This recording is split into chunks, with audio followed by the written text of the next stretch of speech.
Last week, after the tragic death of the young man Liu Xuzhou, there was yet another terrible news came out of China that really made me uncomfortable reading the story. It made me so uncomfortable looking at the footages, pictures, and details of that story that I had to stop and pause for a few days before I could return to the news and finish the story. And I haven't seen too much content on this news in English. Therefore, I feel the need to talk about it in my video on my channel. So the title reads, Mother of 8 found chained up in shed next to family home in Xuzhou. Xuzhou is a province in Jiangsu, which is my dad's hometown. So I've been to that place and I've lived in that place almost every year before I came to the US. Every time around this Spring Festival time, Chinese New Year time, I would always go back to that place with my parents. So it's another kind of feeling to think that this happened to you so closely. Let me quickly summarize what happened. A TikTok video showing a mother of 8 living in a small hut with an iron chain around her neck has sent shockwaves across Chinese social media.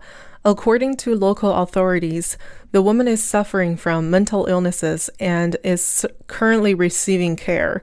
But many netizens are still waiting for answers. Video footage showing a woman from a village in Xuzhou being chained up and living in appalling conditions has shocked Chinese netizens this week. So by horrible conditions, don't even think about it as like houses in inner cities like Detroit or like south side of Chicago. I know those places are bad. I've been to both places, and I drove through south side of Chicago very often because I work near there. But it's like a different type of bad. Whenever I went back home, went back to my dad's hometown, let me tell you, like, going to the bathroom was my biggest nightmare, especially earlier. Maybe it's gotten better now, but when I was younger, like around 12, 13, I remember taking a dump was the single most embarrassing and annoying thing ever when I was visiting my dad's hometown. So it was literally just a wooden board. And then you had to sit on this edge, like very, very thin edge. And then behind you, there was a huge swamp of cesspool, like literal cesspool. And if you don't keep your balance, and then if you fell over, you might get, you might just drown to death in the cesspool. So that's literally how it was for the bathroom, for the toilet condition. And from what I have seen on the pictures, it's not that different, or it's even worse than the places I was in. The story went viral after a vlogger filmed the woman's living conditions while visiting Huankou village in Feng County. Wednesday, the 26th of January, and this was literally last week. The man who visited the woman has an account on TikTok focused on showing the stories and circumstances of disadvantaged people. The TikTok video first shows the vlogger talking to children inside the home. The woman is claimed to be the mother of 8 children in total. They tell the man that their mother is brought food every day. The vlogger then walks up to an old doorless shed next to the house, where he finds the woman with an iron chain around her neck, wearing no coat in the middle of winter. The man offers to bring the woman some warm clothes. He also finds that the food on the table is cold, as it is 0 degrees outside. The woman does not really seem to understand what the man is saying, and she has a glazed look in her eyes. 0 degrees here is Celsius, so it's around 32 degrees Fahrenheit. When I was in my dad's hometown, I saw a lot of young kids have very obvious, like those freeze bites on their hands because they were so cold, and then all of their faces looked so red, and there were a lot of little tiny wounds on their faces and on their hands because it was so cold outside. And the messed up part about being in south of China, like those south side but it's very close to the middle, is that they don't have heaters in the winter because they're considered the south side. And every year when I went back to my dad's hometown, I was suffering. Going to bed was so excruciating because you literally had to warm your own bed with your own body temperature. There's nothing else that would help you. And there might be some richer family, or there might be some families that would offer you like those electronic blankets.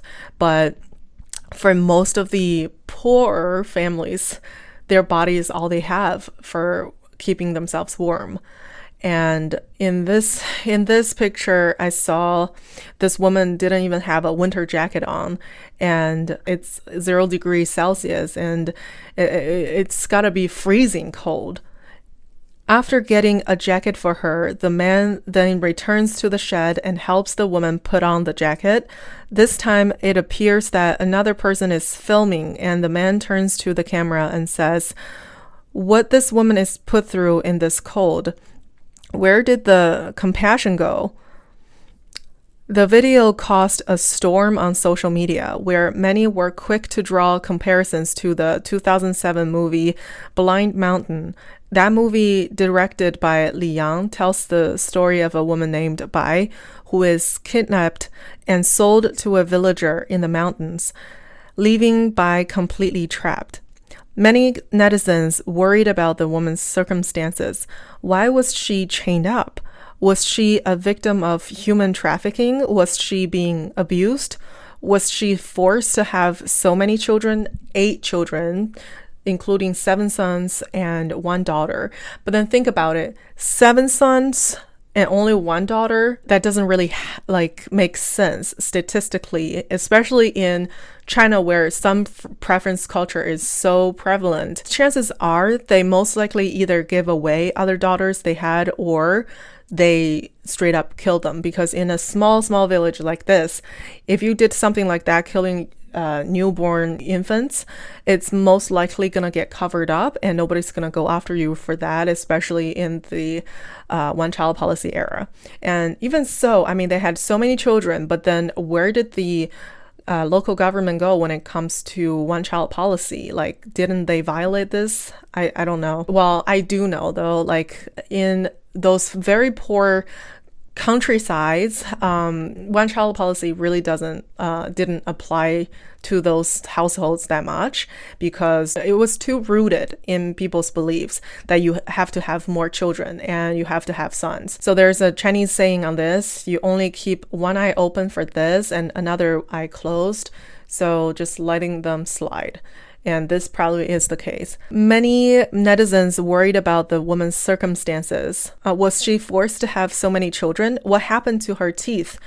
While netizens were speculating about the case and venting their anger, Weibo shut down some of the hashtags dedicated to this topic.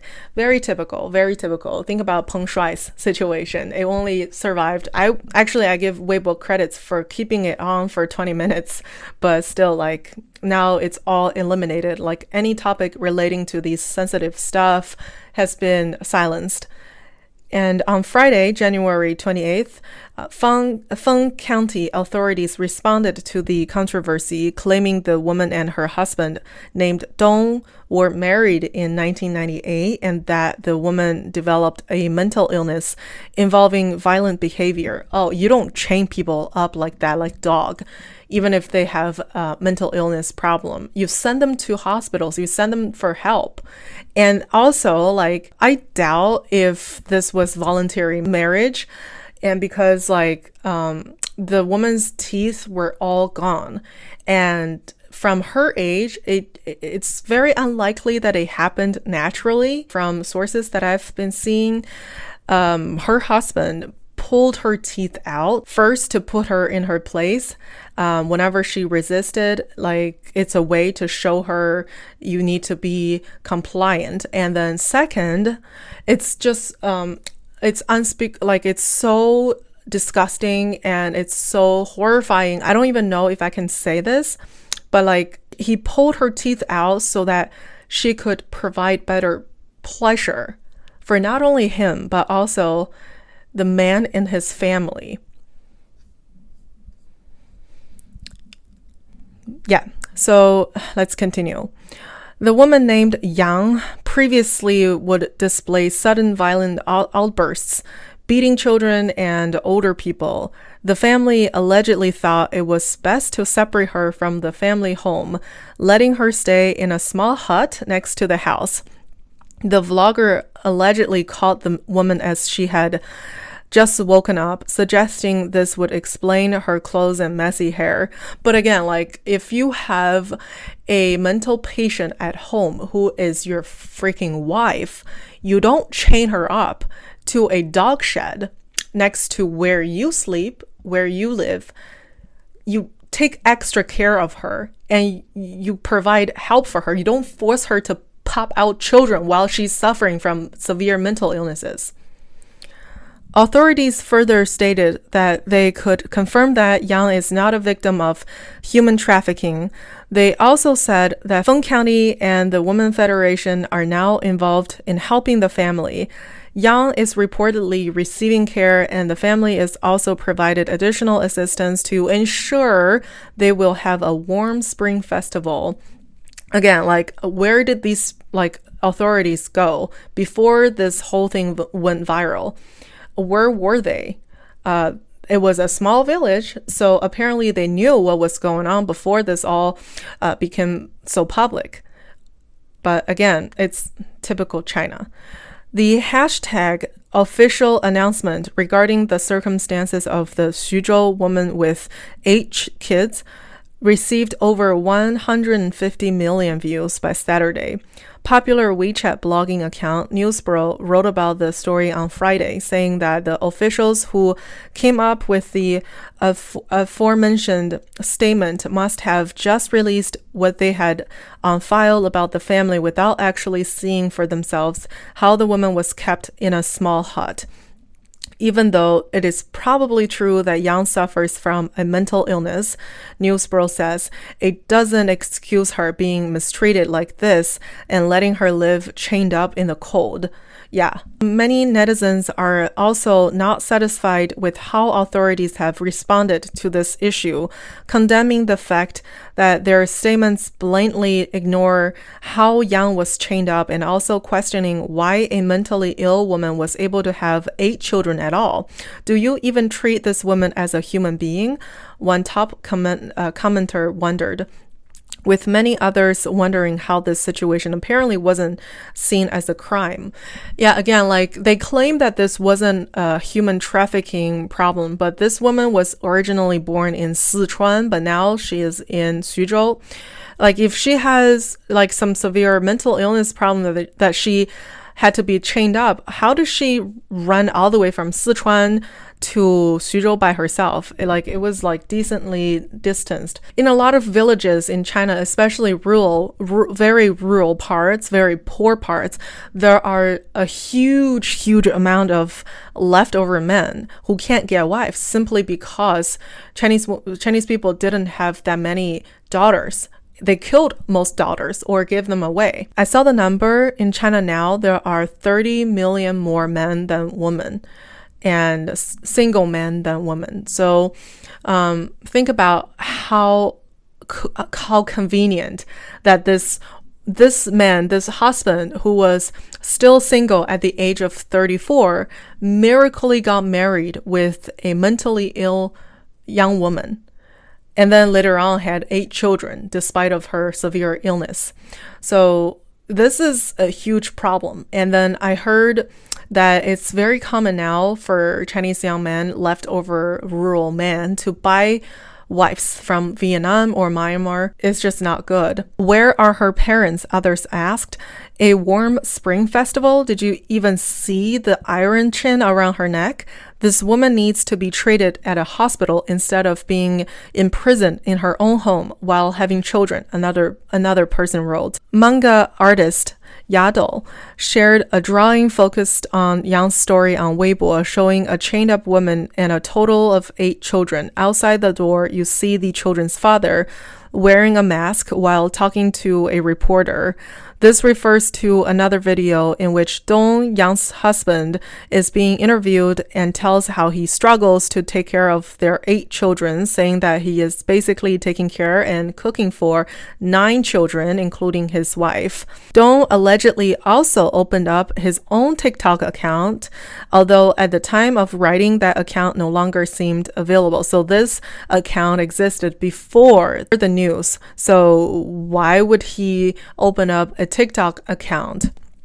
Like, it's a highly entertaining platform, and I think most likely he was just flaunting that he has so many children, including 7 sons. That really add to his face. In China, it's all about your face, and having so many sons, even though you're so dirt poor, can be a badge of honor. On Saturday night, some Weibo bloggers claimed that Yang has now been admitted to a psychiatric hospital and that the children have currently been relocated by local authorities, but these claims were not confirmed by official sources at the time of writing. So I saw this video. It was a very, very famous law professor in China, which is now being shadow banned by the government too. But in the video, he said, I will show the video later, but he said, in China, if you sell parrots illegally, you get sentenced to jail for possibly more time than selling adult woman. 买一个女的多少年，判多少年，你感觉一下应该判多少年？那241条，买一个女的最高判几年？3年以下有期徒刑、拘役或者管制。所以我经常上课的时候讲我买只鹦鹉都判多少年？都是5年以下2只鹦鹉就几年了？5年以上。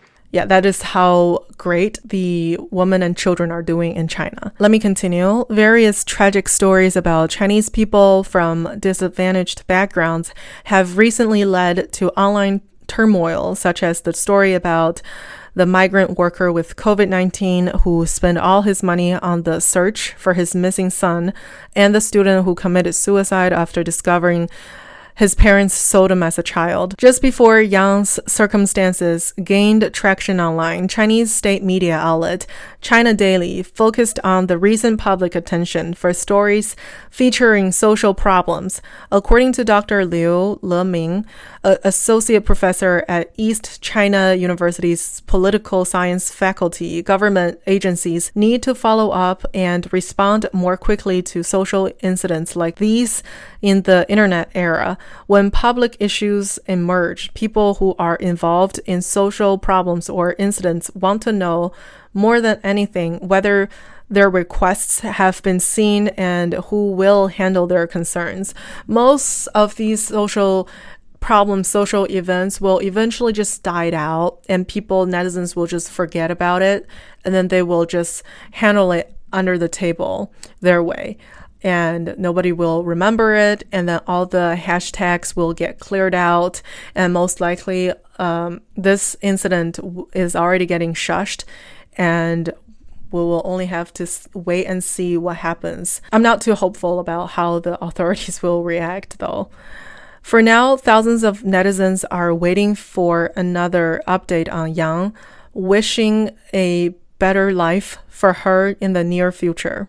So that was the gist of this terrifying story. I gotta say, as an adult Chinese woman, I feel incredibly lucky but also concerned. I know I'm lucky because I have been sheltered from incidents like this my entire life so far, but I also feel concerned because I know the reason why something like this didn't happen to me was because of how privileged I was to be born into a family where I was provided a safe shelter And my family has never been rich, but we were comfortable enough for me to not have to live in a terrible condition like this. And even though I had to go back to my dad's hometown with living in those houses with pretty bad conditions, I could always go back when the Spring Festival was over, and I could go back to Beijing, to my home where it was much more comfortable. And also I was lucky enough to grow up in the first tier city where the majority of the resources and opportunities are. But I don't think it's how it's supposed to be. You don't just give opportunities to a few, like 4 or 5 cities in a country of 1.5 billion. What about the majority of these poor girls or poor families? Like how do they supposed to make it in life? And they don't even stand a chance in life. And their fate has always been decided for them without their consent. I don't know how I feel about the word consent, because it has been thrown everywhere so haphazardly nowadays. But I do think in this case, they didn't consent to this kind of life. And it's not okay, especially in a country where they claim to be socialists and they claim that everybody is supposed to be equal and the government is serving its own people, not the other way around. But where did these government officials go? Where were they before this whole thing blew up? And the same for other social tragedies like Liu Xuzhou. Where did the local authorities go before he took the matter to social media and became a big influencer? It's just not how a healthy society is supposed to be structured. I don't know how many people will see this video, and I don't know how many people will understand the circumstances, but I do hope that there will be at least one more person that gets to know this story and gets to learn how messed up that system is because of my video that I made today. I know my channel is too small to stir up anything, but more attention is more power in today's day and age to bring about changes. And I hope slowly but surely one day that we get to see that change. Let's pray for this mother, and let's hope that she can get out of this hellhole one day, and let's hope other women like her can become free one day. Thank you for watching.